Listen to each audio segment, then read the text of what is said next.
Ating pakinggan ngayon mga kaibigan ang babala ni Kapitan Dado Enrique kay BBM at sa sambayan ng Pilipinas na huwag pumirma doon sa isinusulong na People's Initiative na nagkakahalaga ng 100 piso para mapalitan ang ating konstitusyon. Mga Pilipino, huwag kayong matakot na mapapano ko. Hindi ako natatakot. Hindi ako pwedeng takutin. Mr. President, you have 6 months. Mr. BBM na lang. Sa akin, BBM ka na lang. Meron kang 6 na buwan para ayusin ito. 6 na buwan. Whether you will go down in history as the worst president in the Republic of the Philippines, the worst president in our history, or you go down thinking that you are a Filipino and you tried somehow to redeem the Marcos name. So, nasa iyo yung choice. Yung 6 na buwan na yan, gagamitin mo pa ba para isuppress ang taong bayan? Yung 6 na buwan ba yan, gagamitin mo para hayaan yung ibang tao na hindi binoto na siya magpapatakbo ng gobyerno? You have 6 months to correct it. Rectify the problem. As kami, we're trying to rectify the problem. Nabudol kami. Pilipinas. Mga Pilipino. Ang kapwa ko Pilipino na mamahal sa bansa. Huwag, sabihan nyo yung mga kamag-anak nyo, huwag pirmahan yung People's Initiative na yan. Yung 100 ng bayad, ang mga walang yan. Ano tingin nila sa atin?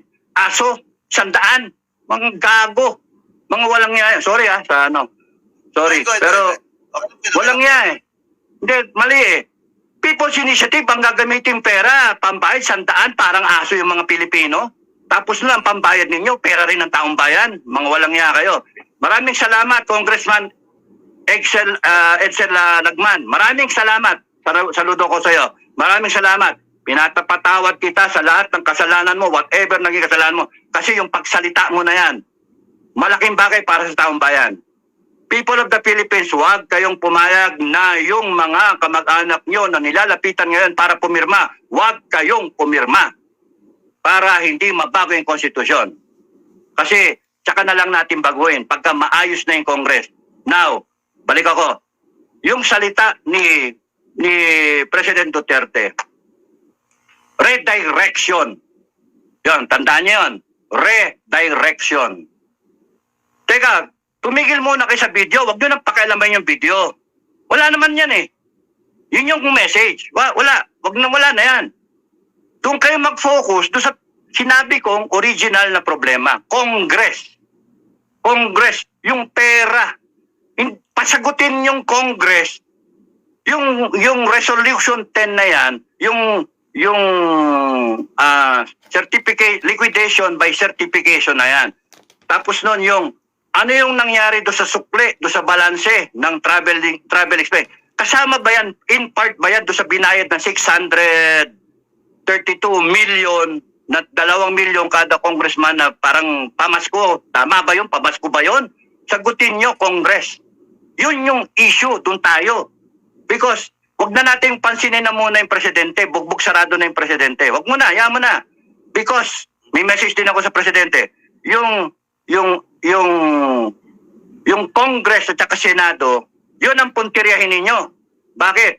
Congress and Senate, you have 6 months to show to the Filipino people na you are worthy of our trust and confidence. Kayo, mga senador at mga congressman, kahit patawag nyo ako, sorry, in advance, babastusin ko kayo because you are not honorable. Sorry in advance. Kasi tignan ninyo, yung mismong resolution number 10, ayaw ninyong sagutin. Ginagawa nyo kaming tanga. Sa ngayon, you have 6 months na ayusin yung sarili nyo, pick up your character, kung saan pa talaga kayo. Masama ba ako? Mabait ba ako? Masama ako? Mabait ba ako? Para ba ako sa taong bayan o para ako sa sarili? And you answer that question. You look at the mirror. You look at yourself. And then, sabihin nyo sa sarili niyo, para ako sa taong bayan.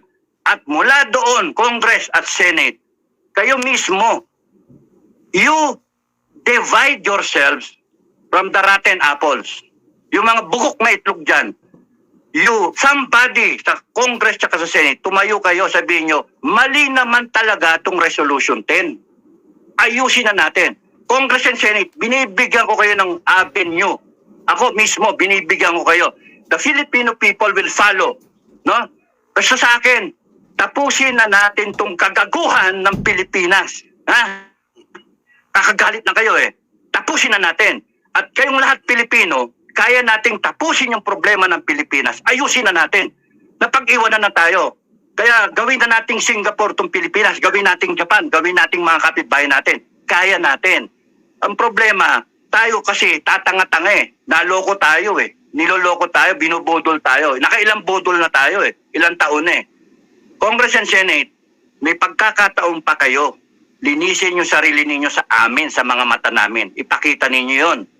President of the Republic, BBM, you have 6 months. 6 months hanggang June 30. Because after that, wala na, bye-bye. No, bye-bye. Because by 6 months, mula ngayon, marami na kaming pumirma. At malalakpasan namin yung mandate, yung binigay namin sa'yo, yung babawiin namin yon. Ako binawi ko na eh. Naglakas loob ako, bawiin yon. At maraming sumusuporta sa akin. Yung hindi lang ako nagbablog, nag-worry na lahat. Pati si General Macanas, tinawagan ako kung safe pa ako. Ang daming tumatawag sa akin. Sa mga vlogger, sa mga OFW, ang daming tumatawag. Pati mga retired na enlisted man tumatawag. Sir, okay ba kayo, sir? Nandito lang kami, sir, susuporta. Kikilos kami pagkakikilos kayo. Sabi ko, wag, walang kikilos, wala. Because mamamadali. Walang kikilos. Wag natin bigyan ng problema yung armed forces. Ang armed forces, ang message ko sa inyo, intact lang kayo. Intact lang kayo. You protect the Constitution, the duly authorized power, the President, and down the line, you protect the country, you protect the people. Nandun lang kayo, armed forces, buo kayo. Huwag kayo magwawatak-watak. Because time, 6 months from now, hinog na. May hinog na eh. If you get what I mean.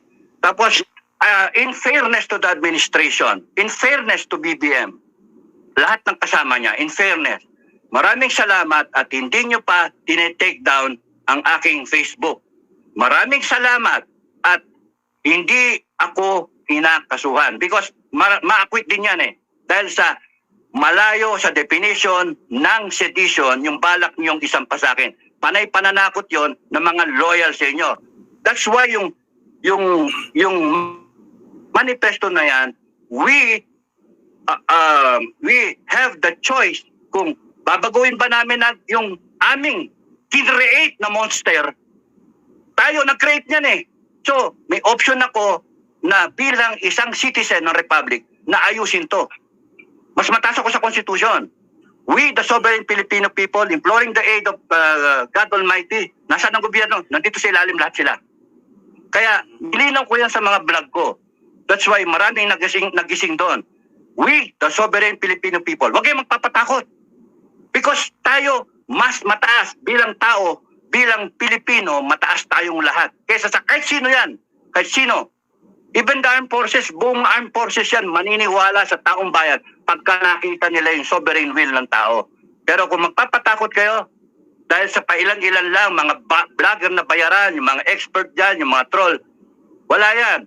Kayong mga troll at saka mga bayaran, 6 na buwan na lang kayo. Sige, tumanggap kayo na tumanggap ng bayad. 6 na buwan na lang kayo. Because pagka nahinog na yung prutas, no, pipitasin na, malalaglag kusa yun. Aanihin na kusa yun. At matitikman namin. Yun yung bagong Pilipinas, di ba? Bagong Pilipinas. Yun talagang bagong Pilipinas. Ang sinasabi ko sa inyo, wag yung 4 na taon lang ang ibigay natin. Ang bigay natin, 10 taon. Binibigay natin sa kanya, hindi. Binibigay natin sa sarili natin. We deserve a better Philippines. Back to you. Sir Captain Dado, kasama po natin ngayon si ang Banateros, si Boss Dada. Boss Dada, narinig niyo na po ako, boss? Do you hear me? Yes, sir. Yes, sir. Yeah. Ayan, kay Boss Dada, kay Captain. Go ahead, the floor is yours. Yes. With regards, boss, Cap Dato, with regards doon sa inyong signature campaign for withdrawal of support, given, let's say, for example, nakapag-garner tayo or nakapag-gather tayo ng napakaraming overwhelming na support, ano yung next step natin. What will that parang make the Kasi manonood tayong lahat. Manonood tayong lahat. Now showing. Kasi, again, kung titignan niyo yung mga nagbablog, si Maharlika, I trust Maharlika. Walang pulboronic video. What does that make Maharlika? A liar. Pero hindi naman siya liar. Ang taas ng batting average niya in terms of delivery ng mga totoong kwento. Tama, no? Diba? Kayo ba naniniwala kay Maharlika? Yung Pilipinas ba naniniwala kay Maharlika? Maraming nilabas si Maharlika kasi nga marami siyang puting ahas. Sinexplain ko na kanina, meron siyang credibility kaya lumalapit sa kanya yung mga puting ahas. That's why she is well informed. Director General nga ng National Intelligence ng netizens. So, you will just have to trust her. So, merong video, wala. Malalaman natin yon. Sabi naman ni Macanas, meron nang nagsabi sa kanya, napanood nila mga P-Mayor. Parang nakakasama sa mga P-Mayor. Bakit yung mga P-Mayor hindi lumalabas? Because ayaw pang lumabas eh. Oppressive nga yung gobyerno, baka mamaya barilin sila o kaya whatever, di ba? So, ayaw mo nervyusin yung yung mga kinakaukulan. Pero in the right time, sabi ko sa inyo, pagka mataas na yung stakes, tama yung sinasabi mo, Dan, na cancer na to, pero when the right time, ang sa tingin ko nga doon bigla mo ibabagsak na ganyan dyan, now showing, kasi meron ng meron ng premiere meron ng advanced screening Kung susundan ko yung linya nila, whether tama yon o mali, I don't know, hindi ko alam. Pero ako, I'm just analyzing yung what I know do sa Constitution, in-explain ko sa inyo at sa lahat. Ngayon mo pakita yan, magsaksigurado. Tama, no? Mapipilitan talagang pumasok yung armed forces. And then mapipilitan ma-install si BP Sara. And again, sabi ko nga, 4 years. Kasi wala pang 2 years si Bongbong si BBM 1 year 6 months, 1 year 7 months ngayong January 30.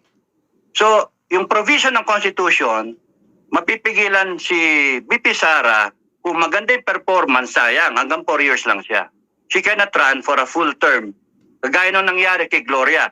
Gloria minana, si Erap, minana niya yung presidency 3 years. Ang kanya, 3 years. O dagdag may 6 years, Gloria served 9 years. Imagine if we will be able to see the changes right before our eyes, and we're all part of it. Merong 4 years si Inday, tapos meron pang 6 years. That's 10 years. At kung ang style niya at yung standard is yung dugong Duterte, yung standard ng Duterte, wow, makakaya Pilipinas 10 years. Baka hoping na umabot tayo na parang Singapore na style. Kung hindi, edi good luck sa atin. Tulong-tulong tayo dapat. Maraming problema. So back to you. Okay. Boss Dada, go ahead. Baka may Yes. With regards to this so-called video, let's say for example, kasi dininay na yan ni PRD, so let's say for example, it's a strategy. At okay, meron talaga and itong mga taga Malacanang hindi sila, alam mo yun, hindi sila yung ating request na sila bumaba sa pwesto, hindi nila ginawa. And let's say for example, this video comes out, do you think kung lumabas itong video na to, tapos si Inday Sara yung and yung inyong prediction that military will take over, and then this is just hypothetical Hypothetical natin. yes, yung sundalo, and then si Inday Sara takes over. Do you think Inday Sara meron siyang gobyerno na i-govern after that humiliation of a video comes out? Kasi hindi kaya ang mga investors natin magsialis yung mga yan because of the scandal. So hindi kaya yan parang Guys, lagi naman may scandal ang Pilipinas So what's another scandal? What's another baka nga hindi nga maipalabas yan Kumbaga sa dumaan sa MTRCB eh. Hindi na kailangan ipalabas. Bakit? Mapapaya yung mama eh. Mapapaya si BBM. Baka mamaya ang option, bumaba ka na lang. Hindi na ipapalabas yan. Pwedeng ganun eh. So wag natin pangunahan. Ang mahalaga, dalawa ang nakikita kong pwedeng gawin ng Pilipino ngayon. Tayo. Magpirma yung gustong pumirma ng manifesto at yung isa, sabihan yung mga kamag-anak nyo na tuyuin, wag pipirmahan yung Chacha Initiative. Yun yung dapat nating gawin. Tapos doon, sige-sige yung batikos doon sa issue ng pera ng bayan para mawala yung korupsyon na yan. Yun yung pwede nating gawin. Ngayon, kung continue silang ibubuli tayo, 6 na buwan na lang yon. Tingin ko, 6 na buwan na lang yon.